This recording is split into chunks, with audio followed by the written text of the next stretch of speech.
सुनो सुनो सुनो, हम महिलाओं से समझदार कोई नहीं होता, मैं बता देती हूँ। इसीलिए एक काम करो,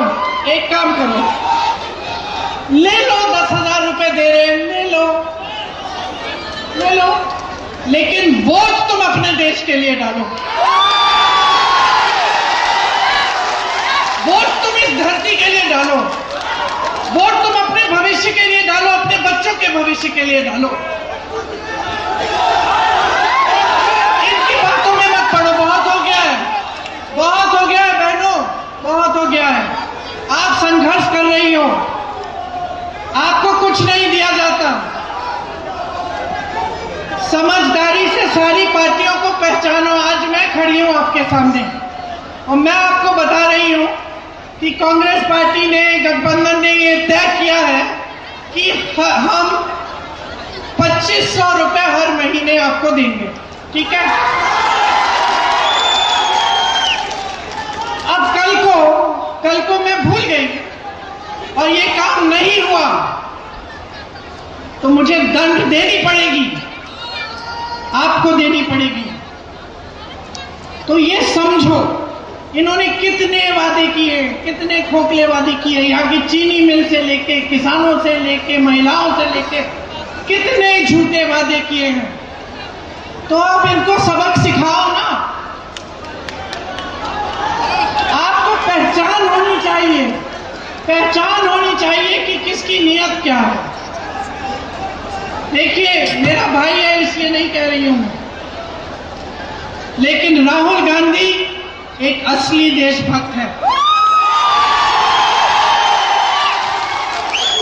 एक असली देशभक्त ही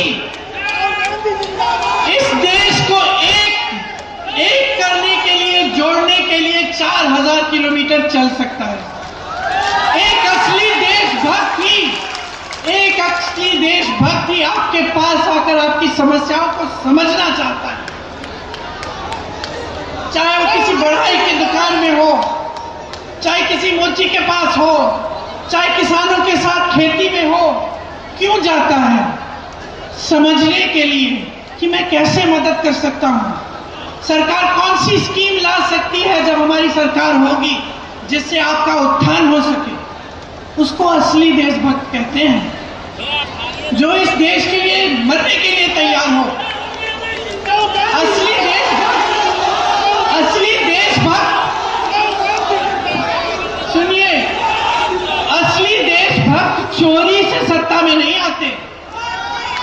असली देशभक्त आपको झूठे वादे नहीं बोलते। असली देशभक्त सिर्फ वोटों के लिए जनता से संपर्क नहीं रखते, लगातार जनता से संपर्क रखते हैं। तो नियत समझिए, राहुल जी सामाजिक न्याय के लिए लड़ रहे हैं। जो अति पिछड़ा वर्ग है उसके लिए लड़ रहे हैं, पिछड़े वर्ग के लिए लड़ रहे हैं, दलितों के लिए लड़ रहे हैं, महिलाओं के लिए लड़ रहे हैं। क्यों लड़ रहे हैं? क्योंकि वो एक अधिकार मिला और वो अधिकार था अपनी सरकार को चुनने का अधिकार, अपने वोट का अधिकार। यहां चंपारण के महापुरुष राजकुमार शुक्ल जी, हरवंश सहाय जी, शेख गुलाब जी, पीर मोहम्मद मुनीर जी, संत भगत राव जी, डोमराज सिंह जी, राधुमल नाडवाणी जी और बत्तख मियां जी किस लिए लड़े थे? सत्ता में आने के लिए लड़े थे। मोदी जी और अमित शाह जी जैसे गद्दी पे बैठने के लिए लड़े थे। आपकी स्वतंत्रता के लिए लड़े थे, आपकी इस धरती के लिए लड़े थे, आपके उस महान संविधान को बनाने के लिए लड़े थे, जिससे आपको वोट मिला, जिससे आपको अधिकार मिले, शिक्षा के जो अधिकार मिलते हैं आपको, जो रोजगार के अधिकार मिलते हैं, विकास का जो अधिकार है, वो सब आपको ये संविधान देता है। और इस संविधान के लिए ये लोग लड़े, मरे, शहीद हुए, इनका खून इस जमीन में मिला।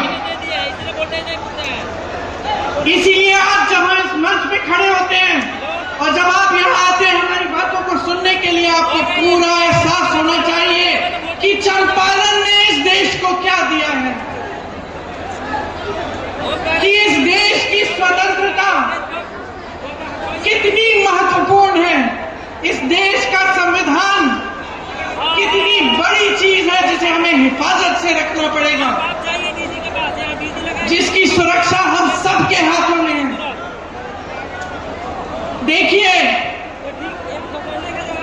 इतनी बड़ी लड़ाई लड़ी गई, ये पूरा सिलसिला चल रहा था और आप धर्म के आधार पर, इस आधार पर, उस आधार पर अपना वोट दे रहे थे, तो आपने आदत बिगाड़ दी, नेता की आदत एकदम बिगाड़ दी।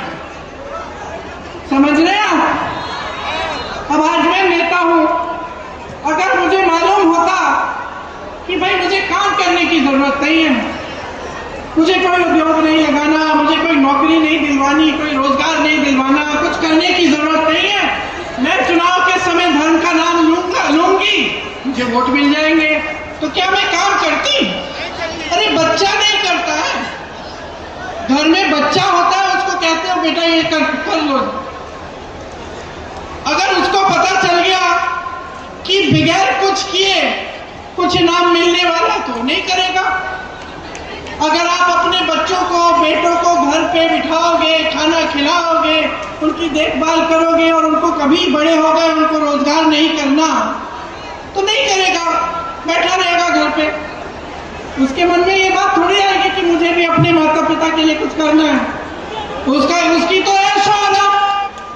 और यही आपने नेताओं के साथ कर दिया, भाजपा के नेताओं के साथ। चुनाव आया, धर्म की बात, आपने वोट डाला, चलो 5 साल आ रहा, हम क्या करेंगे, चलो अडानी को सारी जमीन दे देते हैं 1 रुपए के नाम पे, चलो अंबानी को सारे जितने भी वो तेल निकालने के वो जो खदान वदान होते हैं वो दे देते हैं। देखिए, इस देश के आप आंखें मूंद के बैठ गए, आपने धर्म के आधार पर अपना वोट दे दिया और इन्होंने क्या किया, इस देश को बेच डाला, इस देश को अपने बड़े बड़े दोस्तों को दे दिया। वो संपत्ति आपकी थी, वो महात्मा गांधी जी की शहादत, आपकी स्वतंत्रता, और सारी संपत्ति अपने दोस्तों को दे दी। अडानी और अंबानी को देश के खदान, देश के हवाई अड्डे, देश के बड़े बड़े उद्योग, आप नाम लीजिए, या तो अडानी का या अंबानी का है। किसके दोस्त हैं? किसके दोस्त हैं? मोदी जी के दोस्त है ना? अच्छा, मोदी जी का एक और दोस्त है, कौन है? जिसने आपके मखानों पे टैक्स लगाई है, वो मोदी जी के दूसरे दोस्त ट्रंप जी है, अमेरिका के राष्ट्रपति। मोदी जी हाथ पकड़ के चलते हैं, उनके साथ चलते हैं ना, देखिए फोटो, आपके साथ कभी हाथ पकड़ के चले? कभी इस देश के किसान के साथ हाथ पकड़ के चले? कभी यहां आके देखा है कि किसानों की क्या हालत है? खाद नहीं मिल रही है, कोई समर्थन नहीं है, जहां देखो जीएसटी जीएसटी, हर चीज में ट्रैक्टर, पेट्रोल, ये वो। अब चुनाव आ रहा है, कम कर दिया। आज यहाँ का किसान, मैं कह सकती हूँ, उसी परिस्थिति में है जिस परिस्थिति में महात्मा गांधी यहाँ पे आंदोलन करने आए थे।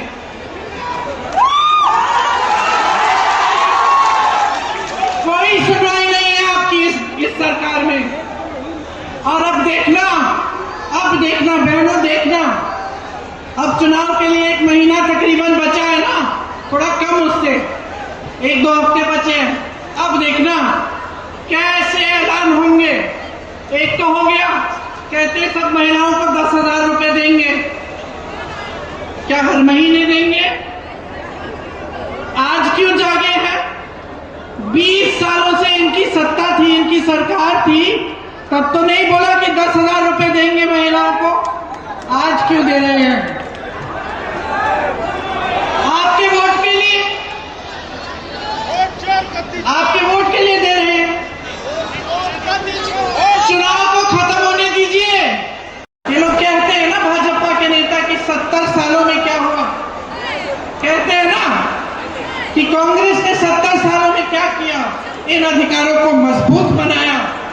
मैं जवाब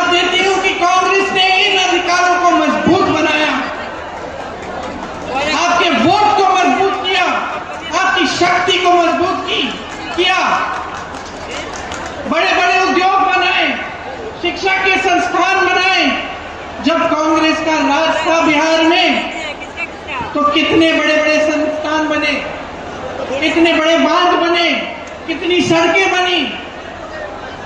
ये समाज एक शिक्षित समाज था। आईएएस, आईएफएस में यहां से सब लोग जाते थे। आज क्या परिस्थितियां हैं? आज परिस्थितियां ये हैं कि यहां रोजगार नहीं मिलता। भाई और बहनों, मैं देश भर में घूमती हूं। हिमाचल प्रदेश में मेरा घर बन रहा था, मजदूर कहां के थे? मजदूर कहां के थे बताओ? दिल्ली में जितनी भी इमारतें बनती हैं, मजदूर कहां के हैं? साउथ में मैं केरल से आई हूं। केरल में मैं सड़क पे चल रही थी, मैं रुकी, मैंने कहा तुम खोद रहे हो? कोई आदमी एक मजदूर खोद रहा था सड़क को। मैंने कहा भाई कहां के हो? कहां का था बताओ? सारी की सारी जनता पलायन करके बाहर जा रही है। यहां एक रोजगार नहीं छोड़ा, एक रोजगार नहीं छोड़ा आपके लिए। अभी मैं महिलाओं से मिलके आई हूं, बताती है कि सब तो पलायन करके चले गए, हम यहां अकेले संभाल रहे हैं अपने घरों को, हम कमाते भी नहीं हैं।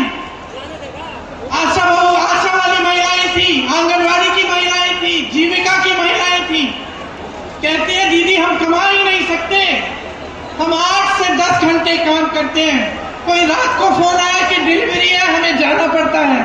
कोविड कोरोना के समय हमने सारा काम किया, अपनी जान को हथेली में रख के काम किया, लेकिन हमारी कोई सुनवाई नहीं है, हमारा कोई सम्मान नहीं है, हमारा कोई अधिकार नहीं है। आज के बिहार में 10 सालों में इन्होंने कुछ नहीं किया है, सिर्फ खोखली बातें की हैं।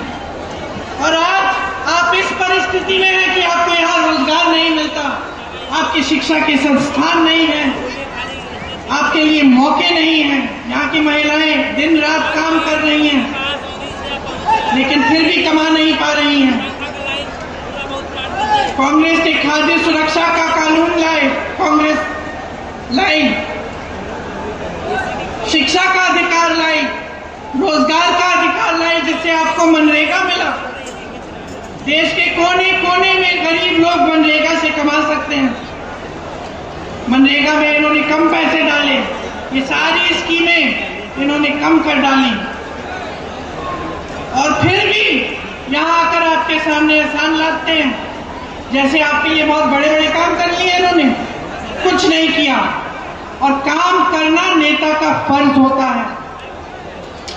नेता से काम निकालना आपका अधिकार होता है, समझे आप? मुफ्त में मत बनाओ नेता। आज जितनी बेरोजगारी बिहार में है कभी नहीं हुई इतनी, सबसे ज्यादा बेरोजगारी यहाँ है।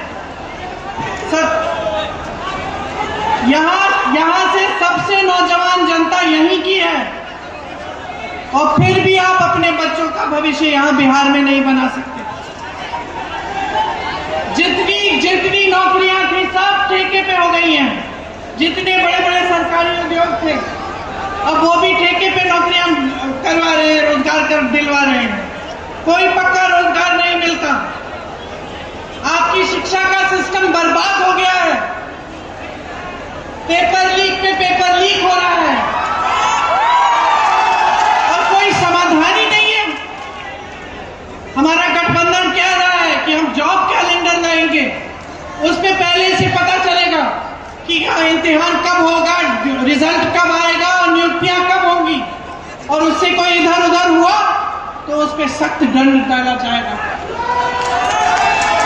आपको पेपर, करोड़ लोगों की आवाज, एक सपना, एक आकांक्षा, जिनमें लोग मुस्कुराना चाहते हैं, जिनमें अपनी जिंदगी की खुशियां ढूंढना चाहते हैं, और जो गणतंत्र के इस आजादी के पावन गांधी और वाल्मीकि के इस वैशाली के धरती पर जो